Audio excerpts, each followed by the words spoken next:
Cerita di episode 110 ini menceritakan Xiaoyan yang ada di dalam makam surgawi.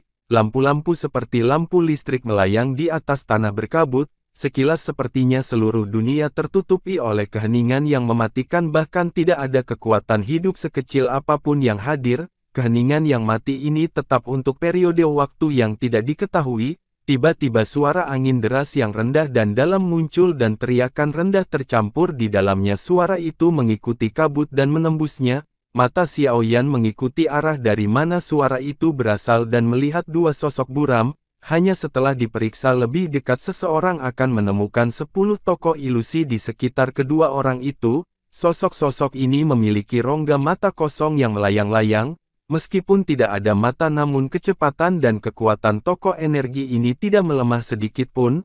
Energi agung melonjak ketika mereka menyerang beberapa batu besar di tanah hancur. Xiaoyan tanpa sadar tertawa ketika dia melihat tubuh energi di sekitarnya. Setelah itu dia menjerit nyaring. Xiaoyan bergegas pergi hampir seketika setelah teriakan nyaringnya terdengar. Pada saat yang sama sosok yang cantik juga melintas dan muncul dari tempat lain di samping Xiaoyan. Cahaya keemasan dilepaskan dari tangannya dan menabrak banyak tubuh energi dengan kecepatan seperti kilat. Ledakan yang dalam menyebar di seluruh area, bahkan kabut tebal telah menjadi jauh lebih tipis. Ledakan semacam ini berlanjut sesaat sebelum berhenti dengan cepat. Dua sosok sekali lagi muncul bersama, mereka bertukar pandang dan tertawa. Xiaoyan membuka telapak tangannya, 5 inti energi seukuran ibu jari muncul di dalamnya dan memancarkan energi padat. Sun Er seketika mengulurkan tangannya yang seperti batu giok putin dan terlihat 6 inti energi serupa muncul di telapak tangannya. Sun Er menutupi mulutnya dan tertawa pelan ketika dia melihat perbedaannya dan berkata dengan suara yang indah, "Xiaoyan, aku telah menang lagi kali ini." Xiaoyan tanpa daya menggelengkan kepalanya meskipun kekuatan dari badan-badan energi ini berada di kelas Douzun bintang 2. Berurusan dengan 5 dari mereka pada saat yang sama sudah menjadi batasannya. Jika ada lagi, Xiaoyan harus menggunakan keterampilan Dou. Jika Xiaoyan terus bersaing seperti ini, Xiaoyan tidak dapat menyamai Sun Er. Sun Er menempatkan semua inti energi di tangan Xiaoyan dan meminta Xiaoyan untuk menyerap inti energi terlebih dahulu dan Sun Er akan berjaga-jaga. Xiaoyan mengambil inti energi ke tangannya tanpa menolaknya dan mulai meningkatkan kekuatannya. Karena Xiaoyan tidak mengucapkan penolakan, lalu Xiaoyan menerima inti energi dan dengan cepat duduk. Setelah itu metode Qi diedarkan dan gelombang demi gelombang energi kaya melonjak dari inti energi muncul seperti kabut tebal yang melilit Xiaoyan dan menuangkan ke tubuhnya seperti naga yang berhembus dan udara mengikuti napasnya. Lalu Sun Er tersenyum ketika dia melihat Xiaoyan menyerap energi. Sun Er dengan lembut duduk di samping Xiaoyan dan tangannya membelah rambut hitam di depan dahinya. Sudah hampir 2 bulan sejak mereka memasuki makam surgawi. Selama 2 bulan ini mereka berdua terus berjalan melalui tanah yang luas ini. Setiap badan energi yang mereka temui di sepanjang jalan akan diubah menjadi inti energi dan akan muncul di tangan mereka. Oleh karena itu keuntungan yang mereka peroleh selama 2 bulan ini cukup kaya, tetapi mereka merasa agak menyesal karena badan energi tidak terlalu kuat. Inti energi yang mereka peroleh hanya tampak dari kelas 2 atau 3. Inti energi ini masih sedikit berguna ketika Xiaoyan menyerap inti energi semakin banyak. Efeknya tampaknya menjadi sedikit lebih buruk. Baru sekarang dia mengerti bahwa jika seseorang menyerap terlalu banyak energi ini, tubuh seseorang akan membentuk perlawanan terhadapnya, namun resistensi ini jauh lebih lemah daripada apa yang dibentuk terhadap dia. Yang sunyi ini sangat bermanfaat untuk dilatih, namun seseorang harus menanggung kebodohan yang berkali-kali lebih besar daripada dunia luar. Untungnya Sun Er menemani Xiaoyan sehingga hari-hari tidak tampak membosankan, tetapi ada keaktifan tambahan. Penyerapan inti energi Xiaoyan tidak bertahan lama sebelum matanya perlahan terbuka. Dia menghirup udara dalam-dalam dan energi yang tersisa di sekitarnya berubah menjadi sekelompok udara yang tertelan ke perutnya. Sun Er meregangkan pinggang malasnya setelah menonton Xiaoyan menyelesaikan penyerapan. Lekuk tubuhnya yang cantik benar-benar terbuka dan nadanya mengandung kemalasan menggoda. Sudah ada perbaikan, namun saya masih dari tingkat bintang 6. Tampaknya kita harus menemukan beberapa inti energi tingkat tinggi. Xiaoyan mengerutkan kening saat dia berbicara. Kita sudah mendekati bagian tengah dari level pertama. Tubuh energi mulai dari sini secara bertahap akan menjadi lebih kuat. Jika kita beruntung kita bahkan mungkin dapat bertemu tubuh energi dengan kekuatan Douzun bintang 6 atau lebih tinggi. Inti energi dalam tubuh mereka paling cocok untuk Xiaoyan. Sun Er tersenyum manis ketika Sun Er menjelaskan situasinya. Senyumnya yang mempesona menyebabkan iritasi yang muncul di dalam tubuh Xiaoyan dan menghilang dengan tenang. Seberapa jauh ke tingkat kedua?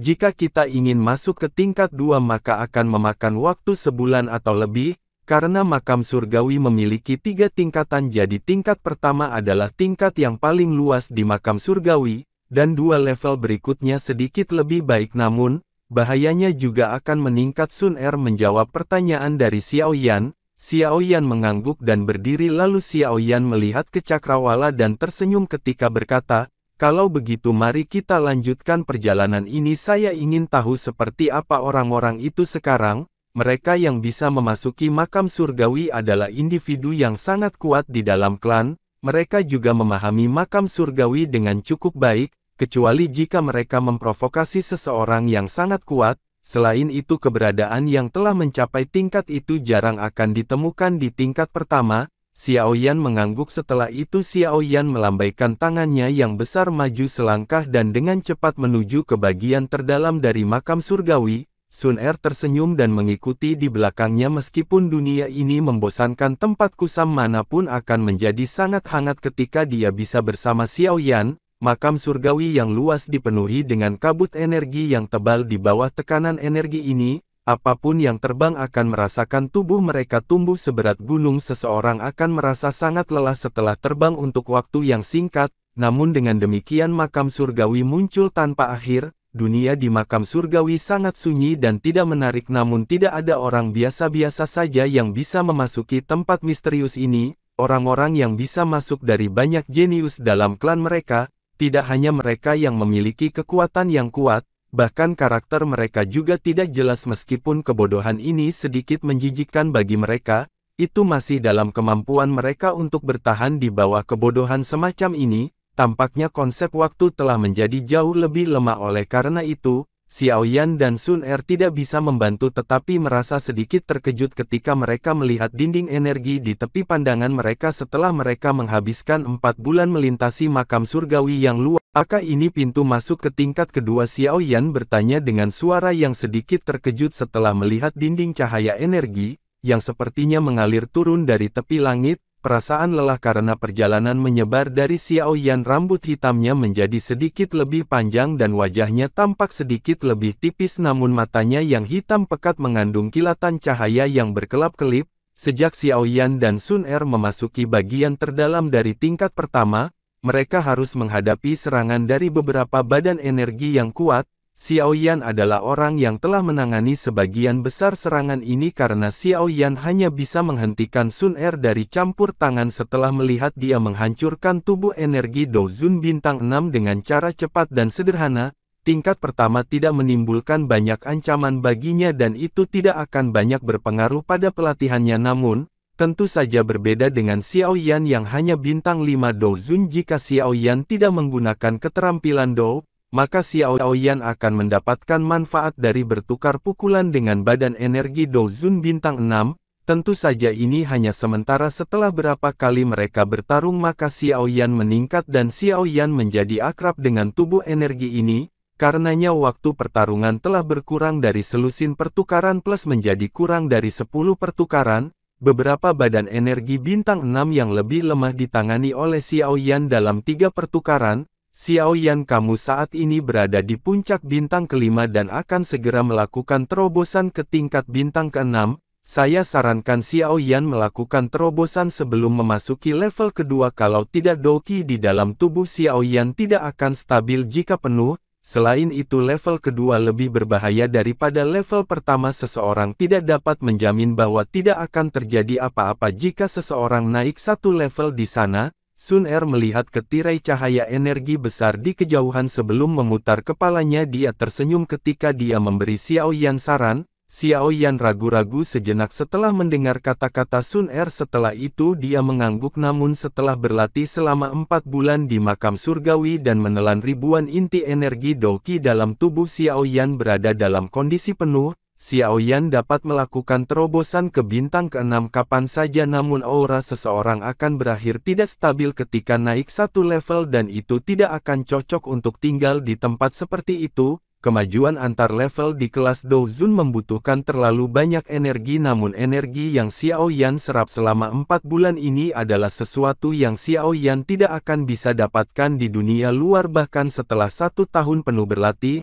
energi ini hampir tidak mencapai persyaratan untuk terobosan. Namun Xiao Yan ingin tahu energi menakutkan seperti apa yang dibutuhkan seseorang untuk menerobos bintang ke-6 ke bintang ke-7. Xiao Yan dengan lembut menghela nafas di dalam hatinya, lalu Xiao Yan dengan cepat memfokuskan pikirannya menoleh ke Sun Er dan berkata, kalau begitu aku harus memintamu untuk menjagaku lagi. Sun Er tersenyum dan mengangguk. Setelah itu Xiao Yan menyapu matanya di sekitarnya ketika dia melihat dia mengangguk. Tubuhnya melompat ke batu besar dengan cepat, duduk dan memasuki kondisi pelatihannya, dan seketika sekelompok Douqi mulai secara bertahap menyebar dari tubuhnya dan menutupi area dalam radius 100 meter. Setelah Xiao Yan menutup matanya dan mencoba melakukan terobosan, jari kaki Sun Er menempel di tanah dan tubuhnya melayang ke atas batu besar. Matanya terpejam dan aktivitas dalam radius 1000 kaki ditangkap dalam hatinya. Setelah keheningan keduanya, tanah itu sekali lagi menjadi benar-benar sunyi, dan keheningan yang mematikan ini berlanjut selama sekitar 2 jam.